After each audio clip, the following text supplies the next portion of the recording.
मागच्या 10-12 वर्षात आपल्या देशात जे राजकारण चालू आहे, जी पॉलिटिक्स चालू आहे, त्याच्यामुळे आपलं काय नुकसान होते हे आज आपल्याला समजते. 10-12 वर्षापासून देशात नुसतं हिंदू मुसलमान हिंदू मुसलमान हिंदू मुसलमान चालू आहे.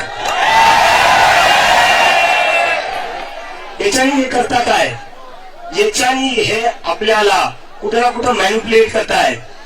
आपण ऍज अ सिटीजन विचार करणं बंद केलेलं आहे. आपण हिंदू किंवा मुसलमान आहे या पर्स्पेक्टिव्हने आपण विचार करतोय. त्यांना पण हेच पाहिजे, त्यांना डिवाइड करायचं आहे. कारण की जेव्हा तुम्ही स्वतःचा हिंदू म्हणून विचार करसाल, स्वतःचा तुम्ही मुसलमान म्हणून विचार करसाल, तेव्हा तुम्ही फक्त धार्मिक विषयांचाच विचार करसाल. तुम्ही एम्प्लॉयमेंटचा विचार नाही करणार, तुम्ही एज्युकेशनचा विचार नाही करणार, तुम्ही जॉब्स महागाई याचा विचार नाही करणार. तर हे लोक 10 वर्षात त्या गोष्टीत सक्सेसफुल झालेले आहे. पण आता तुम्ही सगळे लोक इथं जमलेले आहेत, ही आपल्या सगळ्यांची जिम्मेदारी आहे की या देशात याच्या पुढे हिंदू मुस्लिमची राजनीती नाही चालणार. हिंदू मुस्लिम की राजनीति नहीं चलेगी, नहीं चलेगी, नहीं चलेगी. हिंदू मुस्लिम की राजनीति, हिंदू मुस्लिम की राजनीति नहीं चलेगी, नहीं चलेगी. हिंदू मुस्लिम की राजनीति नहीं चलेगी, नहीं चलेगी. कुठे ना कुठे आपण विचार केला पाहिजे, या हिंदू मुस्लिमच्या राजनीतीने राजकारणाने आपल्याला दिलं काय. आज देशात 40 वर्षात सगळ्यात जास्त अनएम्प्लॉयमेंट आहे. कशामुळं कशामुळं कारण की नुसतं हिंदू मुस्लिम मध्ये अडकून ठेवले, फसून ठेवले आपल्याला.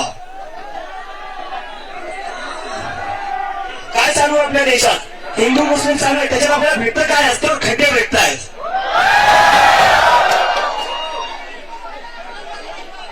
हिंदू मुस्लिमच्या राजनीतीमध्ये आपल्याला भेटतं काय, आपल्याला कोसळणारे पूल भेटत आहेत. त्याच्यात हिंदूही मरतायत, त्याच्यात मुसलमानही मरतायत.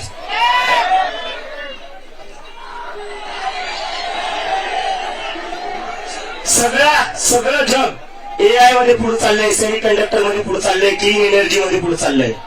आणि आपण काय करतोय, हिंदू मुस्लिम धार्मिक ध्रुवीकरण, कोणाचा हिंदू मुस्लिमच्या पॉलिटिक्स मुळे फायदा झालाय.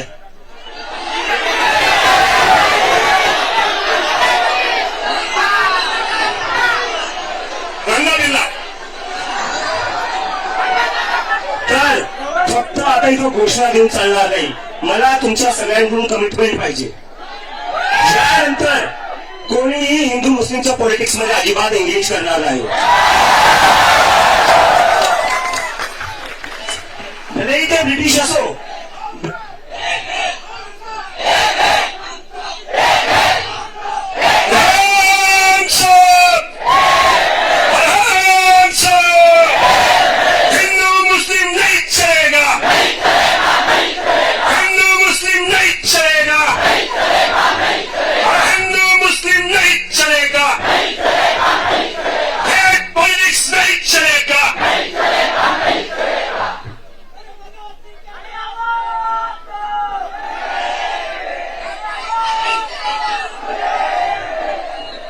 आता मी येतोय का,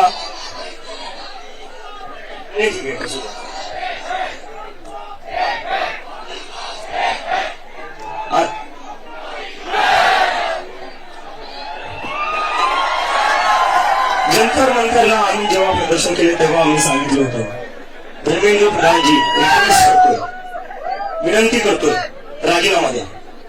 जर तुम्ही राजीनामा नाही दिला तर पुण्यातले आज एवढे जिथं लोक बसलेले ते सगळे दिल्लीला 20 तारखेला येतील. कोण कोण दिल्लीला 20 तारखेला हात वरती करा. चलो दिल्ली, चलो दिल्ली, चलो दिल्ली, चलो दिल्ली, धर्मेंद्र प्रधान राजीनामा द्या. चलो दिल्ली, चलो दिल्ली. आणि या आंदोलनाची, देशव्यापी आंदोलनाची सुरुवात मी पुण्यातून केली, कारण मी स्वतः पुण्यातून शिकलेलो. याच युनिव्हर्सिटीमधून मी तिथं चक्रा मारलेल्या, तिथं मित्रांना भेटायला आलेलो. तर मला कोणी विचारलं सकाळी पुणेच का, अरे म्हणलं पुणे माझं होम ग्राउंड आहे. म्हणजे दिल्ली जशी गर्दी झाली तशी पुण्यात होईल का? म्हणलं जर माझ्या होम ग्राउंडवर गर्दी नाही होणार तर कुठं होणार? Punekar hit you, Punekar hit you, Punekar hit you.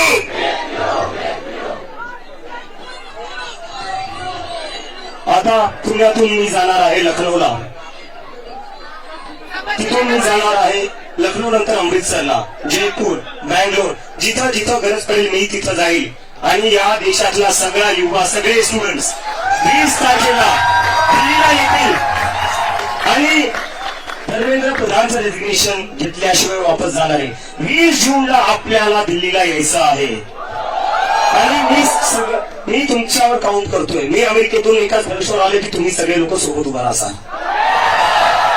आणि मला आता गॅरंटी आहे की तुम्ही नक्की सोबत उभा असाल. आणि आता मी एक अनाउंसमेंट, जब तक इस्तीफा नहीं होता है तब तक चलेगी.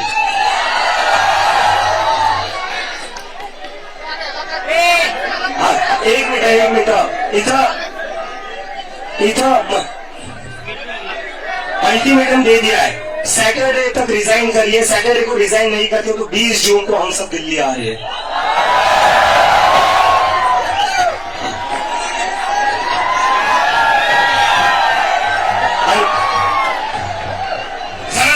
लक्ष द्या महत्वाचं चालले.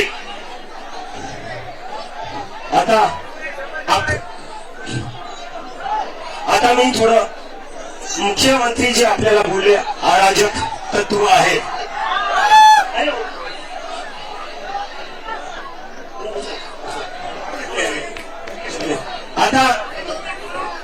आता आपल्याला, मी जेव्हा जंतर मंतरवर निघालो एअरपोर्टवरला बाबासाहेब आंबेडकरांचं असंच एक पुस्तक घेऊन, त्याच्यावर मुख्यमंत्री साहेब बोलले अराजक तत्व.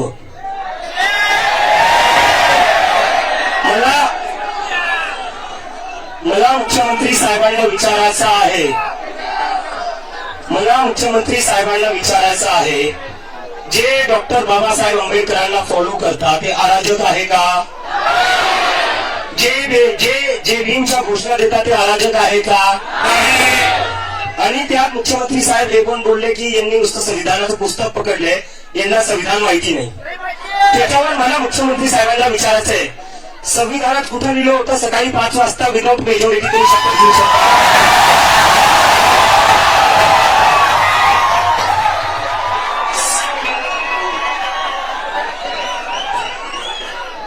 तर मुख्यमंत्री साहेब, आम्ही जय भीमचे नारे देऊ. जय जय जय जय जय भीम, जय जय जय जय जय भीम, जय जय जय जय जय भीम. आता मी येतो एका आपल्या अनाउन्समेंटवर.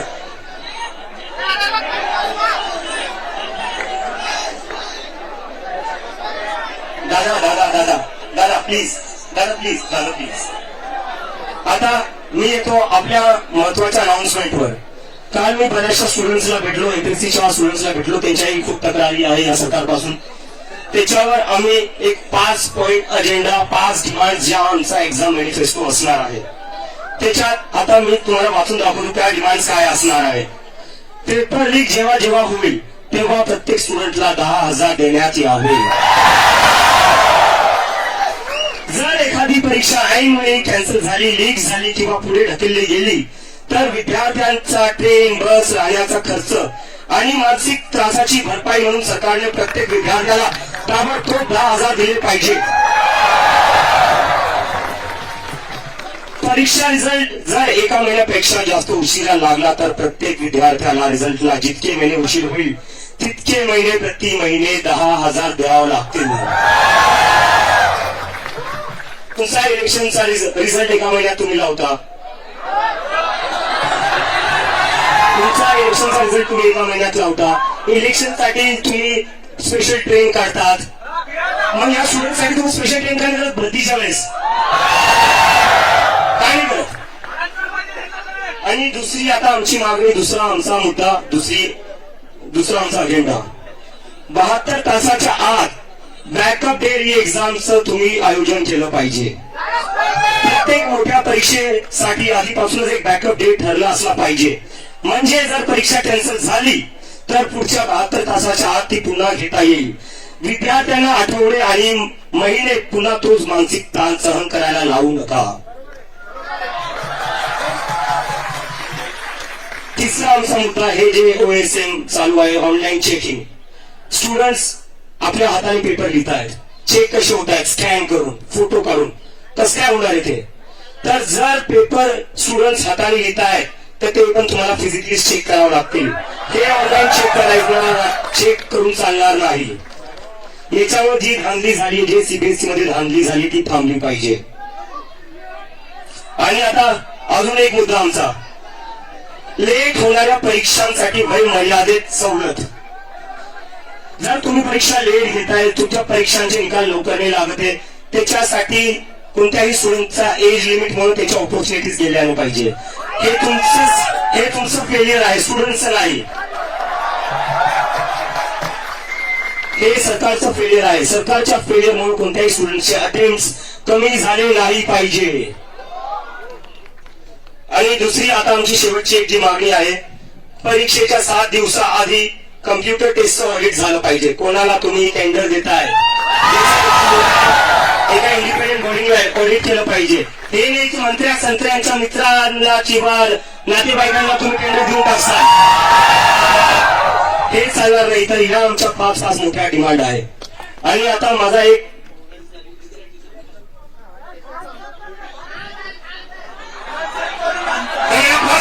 हात वर करून पाठीमध्ये 5 मागण्यासाठी एमपीएससीच्या संदर्भामध्ये दिलेल्या त्याच्यासाठी करावं. आणि अजून एक मागणी, NCERTने जो नकाशा काढलाय पुस्तकातून तो वापस आणला पाहिजे. तो तुम्हाला वापस आणावाच लागेल. आणि आता माझी सगळ्यांना एक मी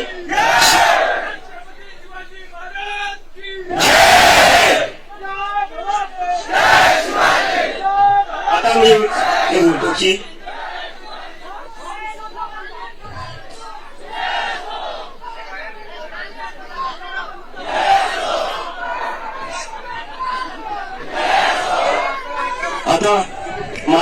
आता मी थोडं मला एका खूपच सिरियस इश्यूवर बोलायचंय. जेव्हापासून आमची कॉर्पोरेट जनता पार्टी सुरू झाली तेव्हा एक हे सुरू झालं, deep state funding, George Soros funding, Pakistan funding.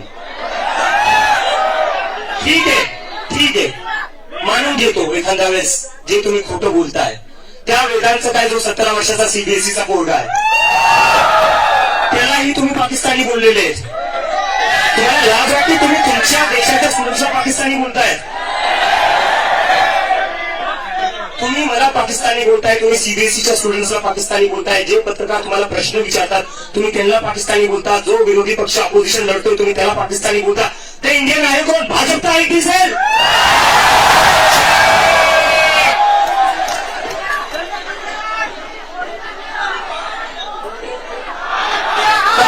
आता आम्ही सांगतो हे आणि पाकिस्तानचं चालणार आहे.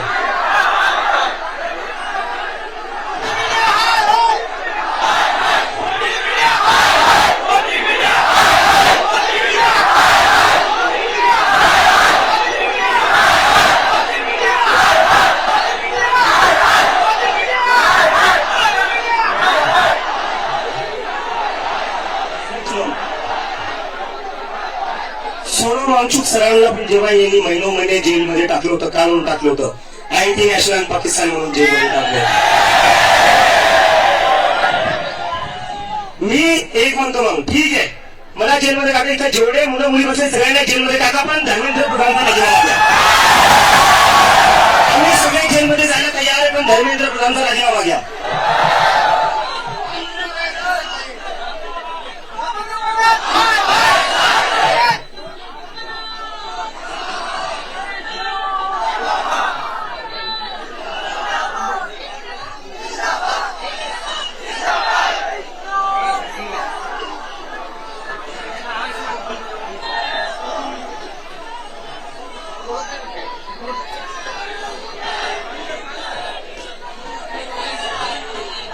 तर सिरियसली बोलताय ते शांतपणे का घोषणा थांबवा हा सिरियस विषय होतो. आता बऱ्याचशा लोकांना प्रश्न पडलाय नक्की कॉक्रोच आहे काय, कॉक्रोच आहे काय. कॉकरोच हा एक मेसेज आहे की या देशातला युवा तुमच्या पॉलिटिक्सचा थकला आहे, तुमच्या पॉलिटिक्सवर फ्रस्ट्रेट झालेला आहे. ज्या सिस्टमवर गिव्हअप केलेला हा कॉकरोच आहे. आणि भरपूर लोक म्हणतात कॉकरोच गटारीत असतात, कॉकरोच इथं असतात तिथं असतात. मी म्हणतो कॉकरोच तिथं असतात जिथं काही सडलेलं असतं. सिस्टम सडलेला आहे, त्याला नीट करावं लागेल आणि त्याला कॉकरोचेस आता नीट करणार. तर आपण ज्या गोष्टी ठरवल्या सगळ्यांनी 20 तारखेला जंतर मंतरला यायचंय. हात वरती करून परत एकदा सांगा पण कोण येणार आहे. आणि परत एकदा सांगा, हिंदू मुस्लिम की राजनीति, हिंदू मुस्लिम की राजनीति, हिंदू मुस्लिम की राजनीति. धर्मेंद्र प्रधान इस्तीफा दो, धर्मेंद्र प्रधान इस्तीफा दो, धर्मेंद्र प्रधान इस्तीफा दो, धर्मेंद्र प्रधान इस्तीफा दो, धर्मेंद्र प्रधान इस्तीफा दो, धर्मेंद्र प्रधान इस्तीफा दो, धर्मेंद्र प्रधान इस्तीफा दो, धर्मेंद्र प्रधान इस्तीफा दो, धर्मेंद्र प्रधान इस्तीफा दो, धर्मेंद्र प्रधान इस्तीफा दो. आता रोहित वेमुला जे होते त्यांना सुसाईड करून 10 वर्ष झालेले आहेत. आपण सगळे 2 मिनिटं रोहित वेमुला जे होते एक स्टुडंट ज्यांना या सिस्टमच्या फेलियरमुळे सुसाईड करावी लागली होती, त्यांच्यासाठी आपण 2 मिनिटं मौन धारण करूया आणि त्यांना श्रद्धांजली देऊया. बसून राहा प्लीज, बसून राहा.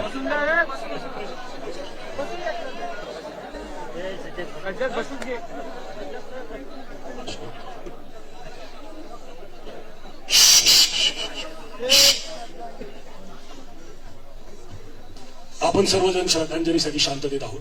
सर्वजण शांतता करतील, पिन ड्रॉप सायलेन्स करतील. 2 मिनिटांची तरी आदरांजली आहे. मान्यवर नेत्यांनी आपल्याला आग्रह केला, आपण सगळे शांत आहोत.